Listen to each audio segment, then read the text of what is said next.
성경 말씀 보시겠습니다. 우리 요한복음 20장 30절 31절 말씀입니다. 요한복음 20장 30절 31절 우리 말씀 함께 봉독하시겠습니다. 예수께서 제자들 앞에서 이 책에 기록되지 아니한 다른 표적도 많이 행하였으나 오직 이것을 기록함은 너희로 예수께서 하나님의 아들 그리스도이심을 믿게 하려 함이요 또 너희로 믿고 그 이름을 힘입어 생명을 얻게 하려 함이니라. 아멘. 우리가 좀 시간은 지났지만 요한복음 전반부를 살펴보고 또 이제 우리가 후반부를 살펴보려고 합니다. 우리가 앞서 살펴봤던 요한복음 1장부터 12장, 지난 시간에 살펴본 말씀인데요. 자, 요한복음에서 가장 여러분들이 이제 들었던 것 중에 가장 핵심된 게 뭡니까? 예수님은 누구의 아들이다? 그렇죠. 하나님의 아들이다. 예수님은 하나님의 아들. 근데 하나님의 아들이신 예수님께서 무엇을 입고 어떠한 몸으로? 인간의 몸으로 이 땅에 오셨다라는 거죠. 그게 이제 중요합니까? 하나님의 아들 예수님께서 인간의 몸으로 이 땅에 오셨다. 인간의 몸. 육신을 많이 강조했죠. 영으로 온 것이 아니라 육신의 몸을 입고 오셨다라는 거예요. 그래서 이러한 예수님을 우리의 주님으로 고백할 수 있어야 된다라는 것을 증언하고 있는데, 자, 왜 하나님이 왜 육신이 되었는가? 하나님의 아들 예수님이 왜 육신이 되어야 되는가 하는 거는 그 당시에 요즘에는 이단들이 있는데 어떤 이단들이 신천지나 뭐 하나님의 교회 같은 이단들이 있는데 이 당시에는 그런 신천지와 하나님의 교회와 같은 큰 정말 그 교회에 그 악한 영향력을 주었던 그 이단이 영지주의자들이었어요. 영지주의자들. 이제 좀 이따 또 다루겠지만 이 영지주의자들은 육신을 부정해요. 육신을 부정하고 영만 깨끗하고 성결한 것이다라는 이 철저한 이원론을 주장하게 됩니다. 그래서 이들은 하나님의 아들이신 예수님께서 육신으로 오셨다라는 걸 부정하는 거예요. 그러니까 여러분들 예수님은 신성과 인성이 있는데, 그러니까 신성은 인정하는데 뭘 부정하는 거예요? 인성은 부정하는 거예요. 육신은 부정하는 겁니다. 왜 그렇습니까? 어떻게 하나님의 아들, 거룩하신 하나님께서 이 더럽고 추악한 이 죄된 인간의 몸을 입고 이 땅에 오실 수 있느냐? 그거는 말이 안 된다 하면서 영으로 오신 것이다 라고 그들이 주장을 하게 되는 거죠. 자, 그 다음에 그래서 요한복음은 예수님은 분명히 육신의 몸을 입고 이 땅에 오셨다라는 것을 강조하고 있고, 그 다음에 요한복음에는 예수님이 누구신가 하는 것을 자세하게 소개해 주고 있습니다. 그래서 제가 여러분들 그 모세가 그 떨기나무 사이에서 하나님을 만나게 되었을 때에 하나님이 자기 자신을 뭐라고 했습니까? 나는 스스로 있는 자다 그랬잖아요. 그게 에고 에임이에요. 근데 예수님도 에고 에임이 나는 나다. 그래서 나는 생명의 떡이다. 나는 세상의 빛이다. 나는 선한 목자다. 나는 부활이다. 나는 생명이다. 라는 것을 어때요? 선포하셨죠. 그러니까 여러분들 사복음서 중에 예수님을 자세하게 예수님이 누구신가 자세하게 소개하고 있는 책이 복음서가 무슨 복음서라고 그랬어요? 요한복음이라고 그랬죠. 그래가지고 처음 신앙생활하는 사람들은 어떤 성경을 읽으라면 좋다고 그랬습니까? 제가 그렇죠. 요한복음을 읽으면 요한복음은 예수님에 대해서 자세하게 소개하고 있기 때문에 예수님은 나는 생명의 떡이다, 세상의 빛이다, 선한 목자다, 나는 부활이다, 나는 생명이다 라는 것을 그렇게 이제 소개해주고 있죠. 자, 이것이 우리가 지난 시간에 이제 살펴봤던 내용들이고 오늘 이제 13장부터 21장까지 내용인데, 자, 13장부터 21장 마지막은 요 앞에 나와 있는 것처럼 마지막 예수님께서 설교하신 내용, 제자들에게 설교하신 내용이 있고, 그 다음에 성별기도, 마지막으로 제자들을 위해서 기도하는 고별기도라고도 하기도 하죠. 성별기도, 그 다음에 예수님의 십자가의 죽음과 부활의 영광을 누리는 내용이 이제 우리가 오늘 살펴보려고 합니다. 자, 오늘 역사적 배경을 좀 우리가 살펴보려고 하는데, 자, 이 요한복음이 쓰였을 당시가 AD 90년, AD 90년이 뭐냐면 예수님이 오신 다음에 90년이 지난, 그죠? 기원 후 우리가 이제 90년이 그때에 이 요한복음이 쓰여졌는데, 자, 이 당시에는 우리 기독교가, 그러니까 그리스도 공동체가 갈등이 있었어요. 어떤 갈등이 있었습니까? 제일 먼저 유대교와의 갈등이 있었어요. 자, 유대교가 기독교를 인정했을까요? 안 했을까요? 안 했죠. 그렇기 때문에 거기에 일어나는 이제 갈등이 있었고, 아까 또 말씀드렸던 것처럼 이단 영지주의자들과의 그런 갈등이 있게 되는데, 자, 이 그 갈등을 살펴보면은 어떠한 그 내용들이 나오게 되느냐? 그 이 요한복음에 보면은 예수님과 유대 종교 지도자들, 그러니까 유대교 바리새인들과 서기관들과의 그런 논쟁하는 내용들이 참 많이 나오잖아요. 그들은 또 예수님을 죽이려고 하는 그런 대립적인 관계가 많이 나오게 되는데, 사실 이 요한복음이 쓰였을 당시에도 예수님을 믿는 성도들을 박해하려고 하는 거예요. 박해하려고 하는 그런 관계에 있었다라는 거죠. 어찌 보면은 요한복음에 나오는 예수님의 고별 설교, 이 고별 설교가 있는데, 그거는 남겨져 있는 제자들에게 주신 말씀입니다. 너희들이 어려움을 당할 것이다. 여러 가지 박해가 있을 것이다. 그렇지만 그 박해를 잘 이기기 위해서 서로 뭐 해야 된다는 거예요. 너희들이 하나가 되어야 되고, 서로 사랑해야 되고, 또 그 고난과 박해를 잘 이길 수 있도록 또 내가 너희들에게 무엇을 보내주겠다? 보혜사 성령님을 보내주겠다. 보혜사 성령을 보내줄 것이다 라고 이야기를 하게 되는 거죠.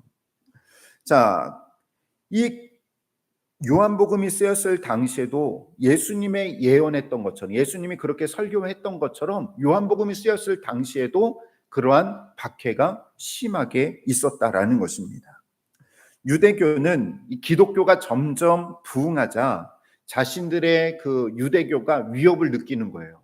전에도 말씀드렸지만 회당 안에 보니까 예수 믿는 자들이 자꾸 늘어나는 거예요. 늘어나다 보니까 이게 위협이 되다 보니까 주후 73년에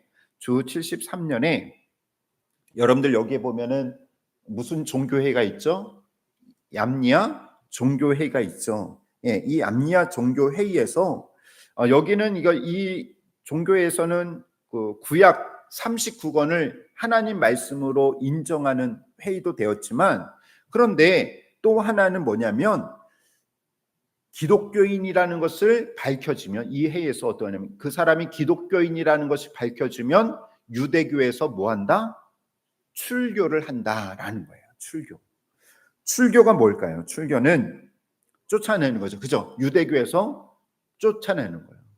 여러분들, 우리 감리교도 다른 장로교도 마찬가지지만 이 교회의 법에 따라서 출교가 있을까요? 없을까요? 있어요. 지금도 있어요. 출교시키는 게 있어요. 어떤 일이 있을 때에 이렇게 출교를, 요번에 최근에도 감리교 목사님들이 이렇게 출교를 당했죠. 예, 어떤 일이 있어요. 그것 때문에 출교를 당하고 그러는데, 자, 근데 여러분들 오늘날은 교회에서 출교 당한다면은 사회적으로 어떤 제약이 있습니까? 없습니까? 없죠. 그 사람 출교 당했다고 해서 다니던 회사 쫓겨나거나 그러진 않아요. 그냥 교회에서만 출교만을 당할 뿐이지. 그런데 유대교회에서의 출교는 그게 아니었어요. 왜냐하면 유대 사회 자체가 뭐예요? 이스라엘 그 공동체 사회 자체가 유대교예요. 예, 그러니까 정교 일치죠. 그러니까 종교 자체가 사회입니다. 그러니까 유대교에서 쫓겨난다라는 것은 어디에서 쫓겨나는 거예요? 이스라엘 공동체, 유대인 공동체에서 쫓겨나는 거예요. 그러니까 예를 들어서 저 사람이 출교당했다 그러면 그 사람을 다니던 직장에서 뭐 할 수도 있는 거예요. 해고시킬 수도 있는 거예요. 야, 너 출교당했다며 하면서 해고시킬 수도 있는 거예요. 쫓아낼 수도 있는 거예요. 그리고 그 사람이 어려운 일에 처했을 때 도와줘요, 안 도와줘요? 안 도와주는 거예요. 그러니까 이 출교라는 게 상당히 무서운 벌이다라는 겁니다. 자, 그리고 또 유대교에서 기도할 때에, 유대교 그 모임에서 회당에서 기도할 때에 뭘 기도하냐면 저주 기도문을 하는 거예요. 저주 기도문을 하는데 여기 앞에 나와 있죠. 박해자들에게는 몹시 하게 하시오며 소망이 없게 하시오며 교만한 자들의 지배를 우리 시대에 속히 뿌리 뽑아 주시오며 기독교인들과 이단자들을 한순간에 멸망케 하시오며 그들의 이름을 생명책에서 도말하시오며 의인들과 함께 그들의 이름이 기록되지 않게 하옵소서 하면서 매주 회당에서 유대교 예배를 드릴 때마다 뭐 하는 거예요? 저런 저주의 기도문을 낭독하게 했다라는 거죠. 그러면서 이 안에 있는 기독교인들에게 그렇게 이제 어찌 보면은 이제 위협하고 경고의 메시지를 주게 된다라는 것입니다.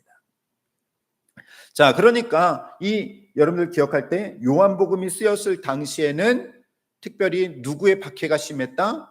유대교의 박해가 심했다라는 것을 알 수가 있는 거죠. 자, 오늘 본문 우리가 지난 시간에는 육으로 오신 하나님, 그죠? 육신의 몸을 입고 이 땅에 오셨고 그 다음에 세상에서 하신 일 12장까지 예수님이 여러 가지 이적들을 행하시고 또 말씀을 주신 또 아까도 얘기했지만 에고에임이 나는 누구다? 나는 세상의 빛이다. 나는 생명의 떡이다 라는 거예요. 참고로 여러분들 다른 공간복음이 뭔지 아시죠? 마태, 마가, 누가복음, 공간복음과 요한복음에 나오는 이 이적에는 약간의 차이가 있어요. 내용은 똑같지만 공간복음에 나오는 이적들은요, 그냥 이적만 얘기할 때가 있어요. 그냥 사건으로만 기록되어 있는데 요한복음에 보면은 요한복음은 그 이적 다음에 항상 뭐가 나오냐면 예수님의 메시지가 담겨져 있어요. 예를 든다면 자, 오병이어의 사건 있잖아요. 그죠? 예수님께서 떡 5개와 물고기 2마리로 많은 사람들을 먹이셨잖아요. 이제 이거는 다른 복음서에도 다 나오는 이야기인데 요한복음에는 그 사건이 있은 다음에 예수님이 사람들에게 내가 왜 이런 표적을 행했는가 하는 걸 알려줘요.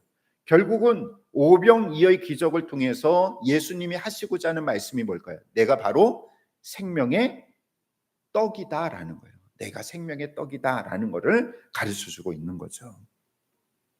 자, 그래서 오늘 우리가 살펴볼 것은 요한복음 3번째 에피소드로 하나님 아버지께로 돌아가심, 나 이제 돌아간다 하는 내용이고 여기에는 예수님의 긴 설교와 기도가 담겨져 있습니다. 그리고 요한복음서의 목적, 우리가 오늘 읽었죠. 20장 20절에서 31절까지 왜 예수님께서 이 말씀을 통해서 요한복음이 우리에게 주는 목적이 무엇인가? 그리고 21장에는 너무나도 잘 아는 말씀이죠. 예수님이 베드로를 찾아가서 내 양을 먹이라, 내 양을 치라라는 그 내용이 담겨져 있습니다. 자, 우리가 이제 아버지께로 돌아가심 3번째 에피소드에는 먼저 요한복음 13장부터 17장까지는 예수님이 제자들에게 행하신 설교와 기도가 나와 있어요. 예수님이 제자들에게 하신 설교와 기도가 나오는데 이거를 우리가 고별 설교다라고 그렇게 이제 이야기를 합니다. 자, 그 중에서 예수님께서 이 고별 설교에서 강조하고 있는 것은 무엇이냐면, 자, 이것만 기억하시면 돼요. 여러분들은 고별 설교에서 뭐만 기억하면 형제 사랑이에요. 형제 사랑. 그리고 두 번째는 보혜사 성령. 이거예요. 이거.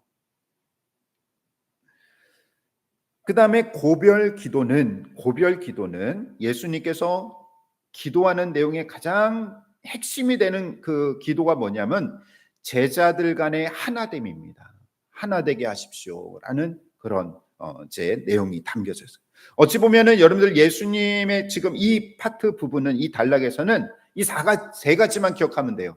예수님의 고별 설교와 기도 중에는 세 가지. 첫 번째는 뭐라고요? 누구 사랑? 형제 사랑. 두 번째는 뭐예요? 보혜사 성령. 그리고 예수님이 기도하신 건 뭐예요? 제자들이 서로 하나 될 수 있는, 제자들이 하나 되게 해달라라는 것을 이제 하는 것이죠. 자, 13장에 보면은 예수님께서 제자들의 발을 씻기는 내용이 나오는데, 이거는 독특하게 요한복음에만 나오고 있습니다. 그러면 예수님께서 제자들에게 발을 씻겨주신 그 의미가 뭔가? 첫 번째로는 제자들을 정결하게 하고 있습니다. 제자들을 정결하게 하는 거죠. 왜냐하면은 제자들이 예수님을 끝까지 따릅니까? 배반합니까? 배반하죠. 배반하니까 이 자기를 배신할 그거를 앞에 두시고 제자들이 정말 그러한 그 이제 죄짓는 그 모든 것을 깨끗하게 해달라는 예수님의 그런 의미가 담겨져 있고요. 그 다음에 두 번째 의미는 뭐냐면은 서로 섬기라는 거죠. 서로 섬기며 나아가라라는 이런 두 가지 의미가 있습니다. 예수님은 말씀으로만 가르치신 거 아니에요. 실제로 제자들의 여러분들 그 당시에 사람의 발을 씻어주는 것은 누가 하는 일이었습니까? 그죠? 종이 하는 일이었어요. 그러니까 누군가 집에 손님이 왔다 그러면은 그 왜냐하면 먼지가 많이 있으니까, 지금처럼 뭐 우리가 좋은 신발을 신거나 뭐 양말이 있는 거나 그런 게 아니라 다 거기는 샌들을 신고 다녔기 때문에 그 집에 들어가려면 발이 더러워지잖아요. 그래가지고 그 집에 손님이 들어올 때 그 손님의 발을 누가 씻어주느냐? 그건 종이 씻어주는 거예요. 그 집의 노예가 이렇게 씻어주는 건데, 예수님께서 제자들의 발을 씻겨주신 것은 단순히 그냥 말로만 한 것이 아니라 이렇게 너희들이 실제적으로 서로 섬겨야 된다라는 것을 보여주셨다라는 거죠. 그리고 두 번째로는 뭡니까? 이렇게 하면서 제자들의 발을 씻겨주시고 그 다음에는 배신자를 지목합니다. 이제 너희 중에 한 사람이 나를 팔 것이다 라고, 배신할 것이다 라고 얘기했어요. 자, 이거를 왜 예수님께서 굳이 이렇게 나를 팔 제자가 있다라고 했는데 왜 그랬을까요? 예수님은 아셨어요. 가룟 유다가 배신할 걸 알았습니다. 그러면 왜 그렇게 얘기를 했는가? 이거는 예수님이 다시 한번 가룟 유다에게 기회를 주는 거예요. 무슨 기회? 회개할 기회를 주신 거예요. 돌이킬 기회를 주신 것입니다. 그렇지만 가룟 유다는 이 마지막 기회를 어떻게 했어요? 그렇죠. 그냥 포기했죠. 예, 그 기회를 놓치게 되었어요. 자신이 생각한 대로 예수님을 팔 그 계획을 이뤄 나가게 되었다라는 거죠. 그 다음에 예수님께서 제자들에게 뭐 하라 말씀하시냐면 서로 사랑하라라고 말합니다. 여러분들 요한복음에는 사도 요한은 여러분들 요한복음만 쓴 것이 아니라 나중에 보면은 요한 1서, 2서, 3서 있죠. 그것도 사도 요한이 쓴 거거든요. 자, 여러분들 이 요한복음에서뿐만 아니라 요한서신에서도 강조하고 있는 게 뭐냐면 사랑이에요, 사랑.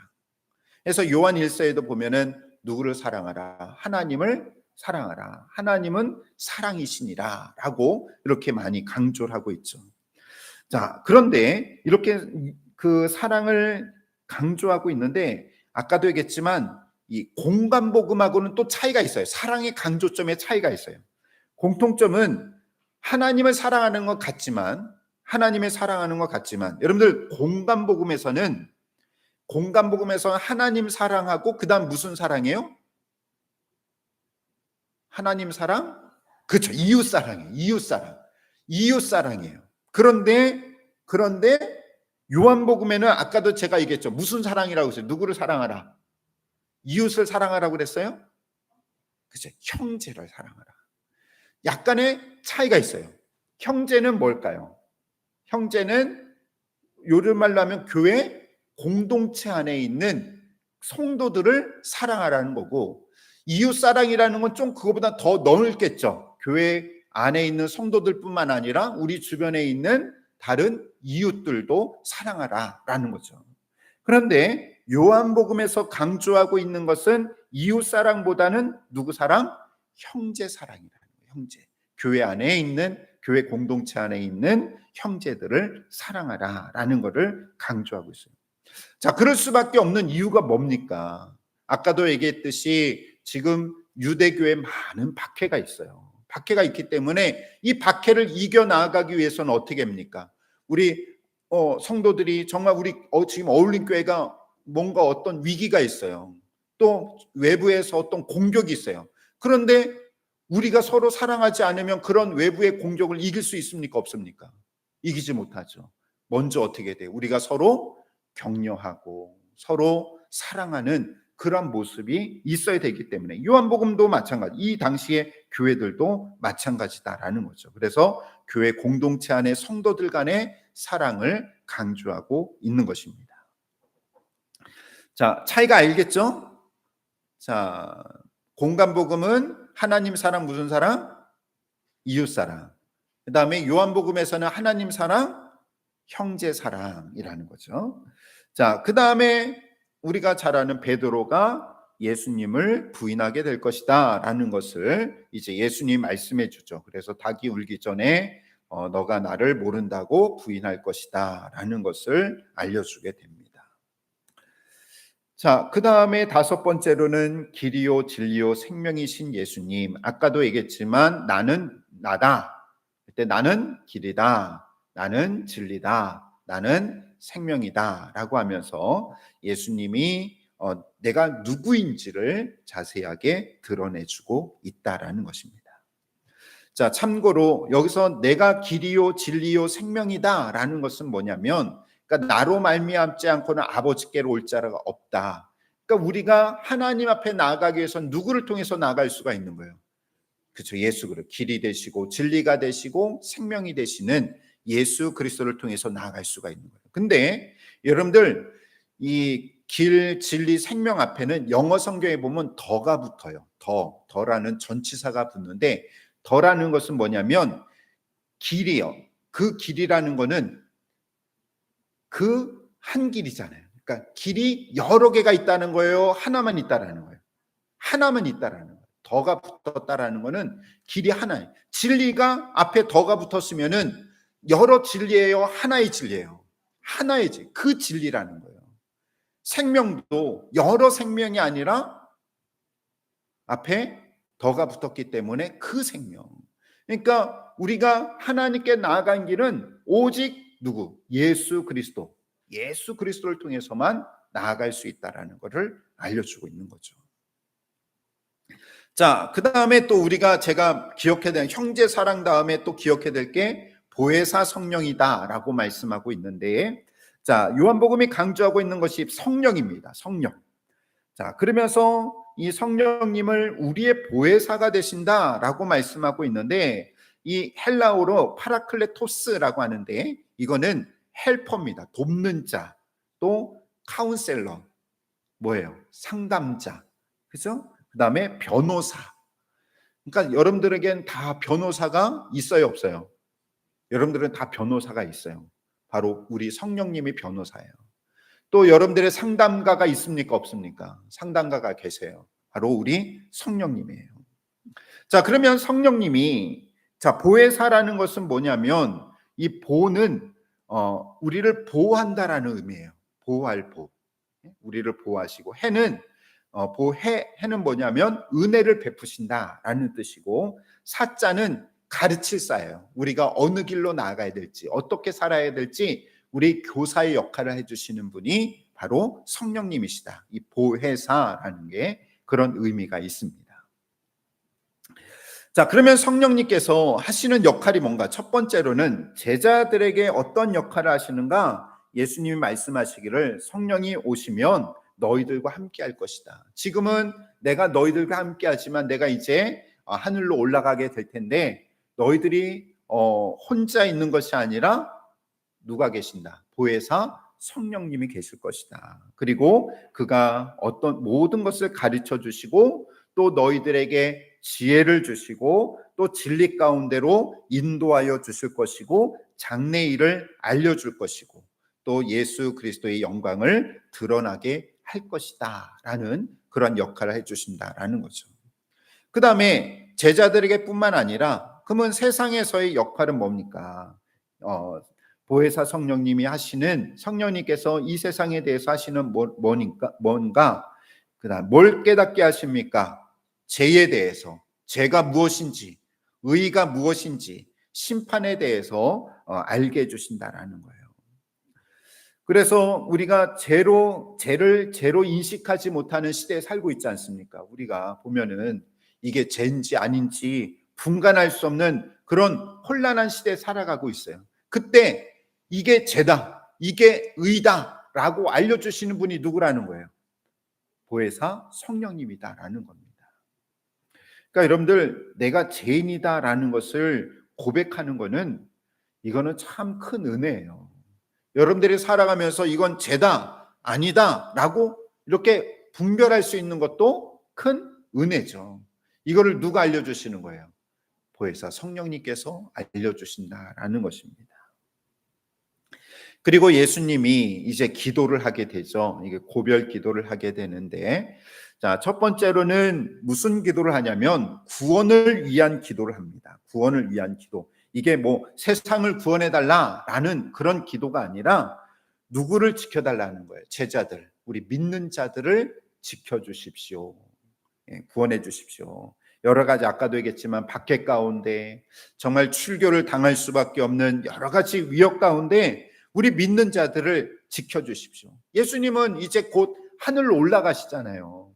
그러니까 모든 상황을 아시니까 간절히 기도할 수밖에 없죠. 하나님, 여기 남아있는 정말 우리 믿는 제자들, 우리 성도들 지켜주십시오 하고 그렇게 간절히 기도했다라는 거죠. 그 다음에 무엇을 위해서 기도하십니까? 거룩을 위해서. 하나님, 뭡니까? 우리 진리 가운데 거룩하게 하옵소서 하면서 기도를 하시죠. 세상에 속해 있지만 세상을 따라가지 아니하고 의를 지키고 거룩을 지켜요. 제가 지난 시간에도 설교 말씀드렸지만 소돔과 고모라 성과 같은 이 세상 속에 우리가 살아가고 있을 때 세상에 휩쓸려 가는 것이 아니라 어떠한 사람으로 의로운 자로 살아갈 수 있게 우리 예수님께서도 그렇게 기도해 주셨다는 거죠. 그 다음에 세 번째로는 뭘 위해서 기도했습니까? 하나 되게 해달라고. 17장에서 그들도 하나가 되게 하옵소서 하면서 몇 번이나 기도했습니까? 17장 11절, 21절, 22절, 23절 이렇게 반복해서 함께 해달라라고 기도를 하게 됩니다. 이렇게 예수님께서 제자들을 위해서 설교하시고 기도하신 다음에, 자, 그 다음에 다른 복음서와 마찬가지로 유대인들에 의해서 고난을 당하시고 죽으시는 예수님이 나오게 됩니다. 자, 그런데 여러분들, 예수님의 그 죽음, 예수님의 고난, 여기서 강조하고 있는 것은 뭐냐? 자, 이 당시에 제일 큰 이단이 뭐라고 그랬어요? 영지주의자들이라고 그랬죠. 영지주의자들인데 이 영지주의자들은 육신의 죽음을 거부해요. 예수님의 육신의 죽음을 거부합니다.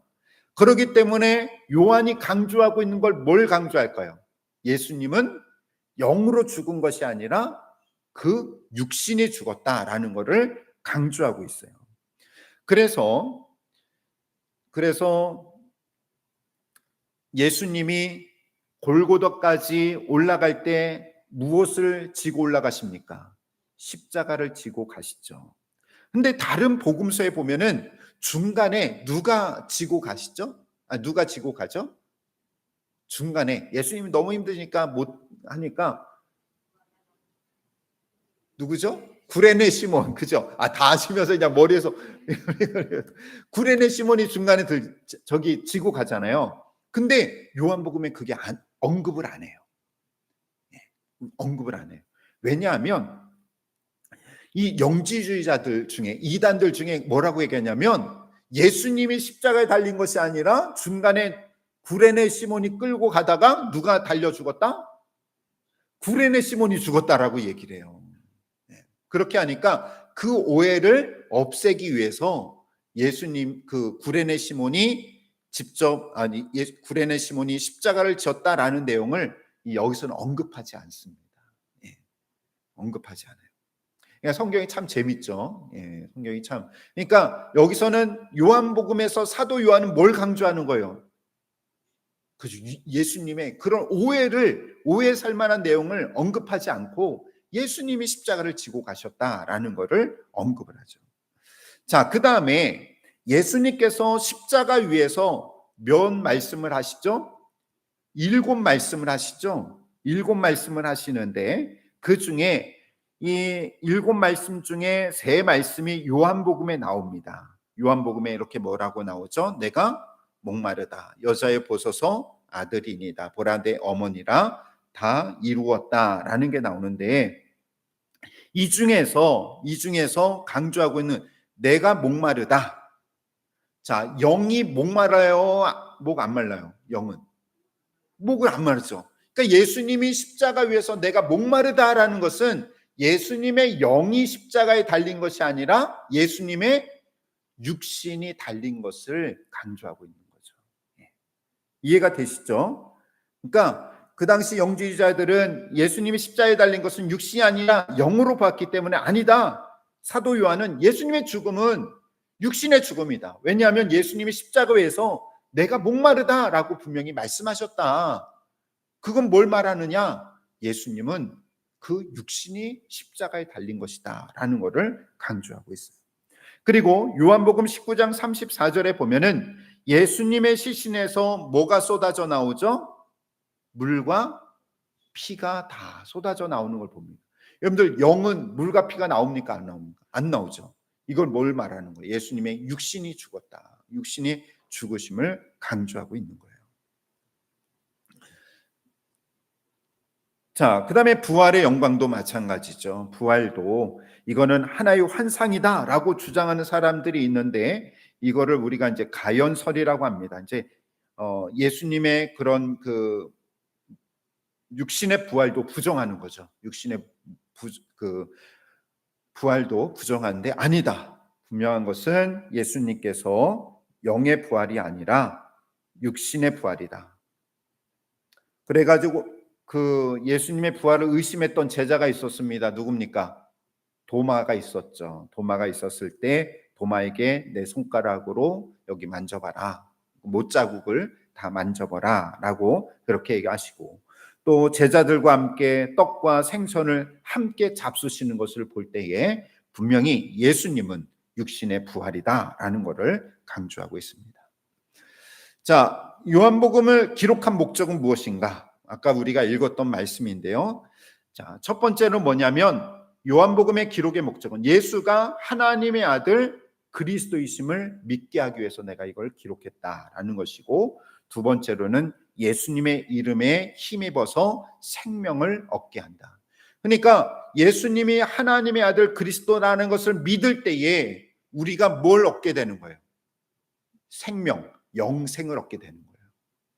그러니까 우리가 구원받기 위해서는 우리가 구원받고 영생을 누리기 위해서는 누구 이름을 믿어야 되는 거예요? 예수 그리스도를 믿어야 된다라는 것을 알려주고 있다라는 거죠.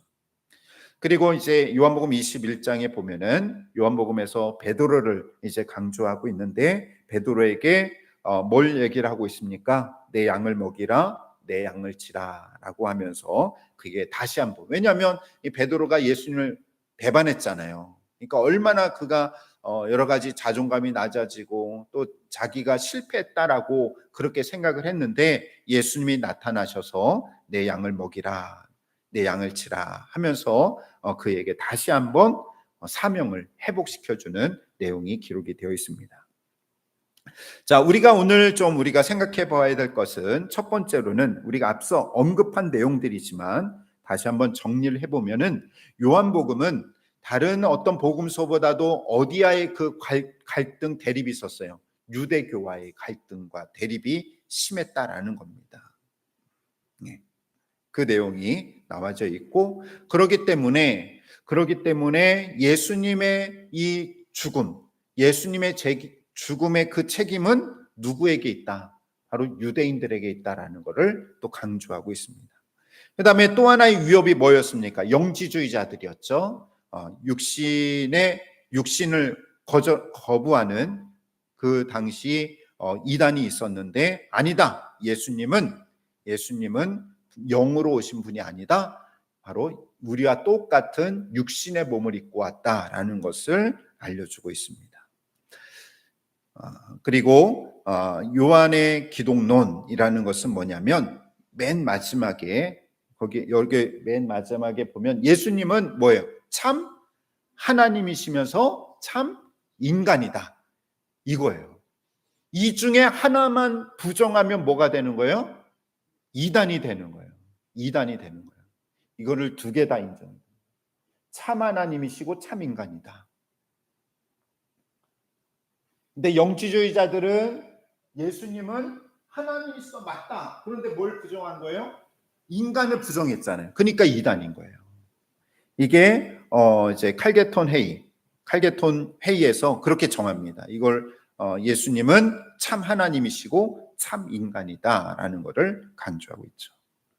그 다음에 그 요한복음에 또 하나 우리가 생각해 봐야 될 것이 성령론입니다. 성령에 대해서. 요한복음이 성령에 대해서 많이 강조를 하고 있거든요. 일반적으로 우리가 성령 하면은 고린도전서에 보면은 막 여러 가지 은사를 생각하잖아요. 뭐 방언이나 예언이나 병고침 이런 어떤 좀 막 열광적인 겉으로 드러나는 그런 성령에 대해서 많이 우리가 이해를 하고 있는데, 그런데 요한은 외적으로 드러나는 성령이 되어 주셔서 교훈해 주시고 가르쳐 주시고 보호해 주시는 그러한 분으로 이제 이해가 되는 거죠. 그래서 어찌 보면은 이 똑같은 우리가 다 성령을 추구하고 있지만 좀 교회적으로 보면은 뭐 좀 오순절과 같은 경우는 뭘 많이 강조할까요? 성령의 은사들을 좀 많이 강조할 수 있겠죠.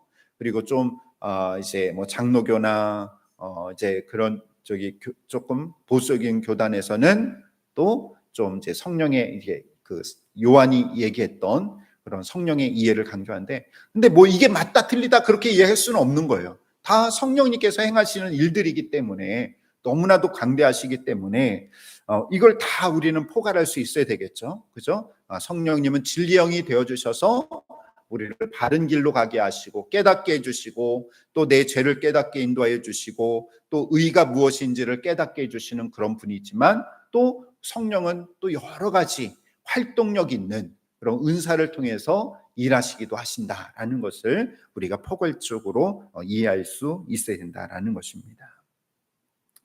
이 시간 그래서 우리가 요한복음을 살펴봤는데, 자, 요한복음은 제가 이제 강조하는 게 뭘 강조하고 있다. 자, 사랑인데 사랑을 강조하고 있지만 특별히 요한복음에서 강조하는 사랑은 형제 사랑이다라는 거죠. 그다음에 두 번째로는 성령을 강조하고 있는데, 성령님의 어떤 은사나 외적인 그런 그 은사보다는 어떠한 것들 우리의 내적인 가르침을 주시고 깨닫게 해주시고 또 분별할 수 있도록 인도해 주시는 성령님이다라는 거고, 그다음에 또 하나는 예수님은 이 땅에 참 하나님이시면서 참 인간이시다. 이거를 증거하고 있다라는 것을 여러분들 기억하시면서 정말 이 땅에 예수님은 계시지 않지만 그러나 이 땅에 성령님을 보내주셔서 우리의 모든 것을 이끌어 주신다라는 것을 기억하시면서 우리가 살아갈 때에 진리의 영이 되시는 주님만을, 또 성령님만을 믿고 따를 수 있는 저와 여러분들이 되시기를 주님의 이름으로 축원합니다. 같이 기도하겠습니다. 사랑의 하나님 아버지, 감사를 드립니다. 하나님께서 저희들을 사랑하여 주셔서 우리 주님은 우리 가운데 성령님을 보내주셔서 늘 보호해 주시고 은혜를 베풀어 주시고 우리의 나아갈 바를 알게 해주시니 진심으로 감사를 드립니다. 이 험한 세상 가운데 또 우리를 여러 가지 어렵게 하고 또 우리의 믿음을 빼앗고자 하는 이 시대 속에서 우리의 믿음을 굳건히 지켜나가도록 날마다 보혜사 성령님만을 의지하며 살아갈 수 있도록 인도하여 주시옵소서. 또한 이 땅에 잘못된 왜곡된 진리를 가지고 있는 많은 이단들이 있습니다. 우리가 거기에 미혹되지 아니하도록 날마다 우리가 하나님의 말씀으로 무장하며 살아가도록 주님 도와주시옵소서. 이 모든 말씀 예수님의 이름으로 기도하옵나이다. 아멘. 하늘에 계신 우리 아버지, 아버지 이름을 거룩하게 하시며 아버지의 나라가 오게 하시며 아버지의 뜻이 하늘에서와 같이 땅에서도 이루어지게 하소서. 오늘 우리에게 일용할 양식을 주시고 우리에게 잘못한 사람을 용서하여 준 것 같이 우리 죄를 용서하여 주시고 우리를 시험에 빠지지 않게 하시고 악에서 구하소서. 나라와 권능과 영광이 영원히 아버지의 것입니다. 아멘.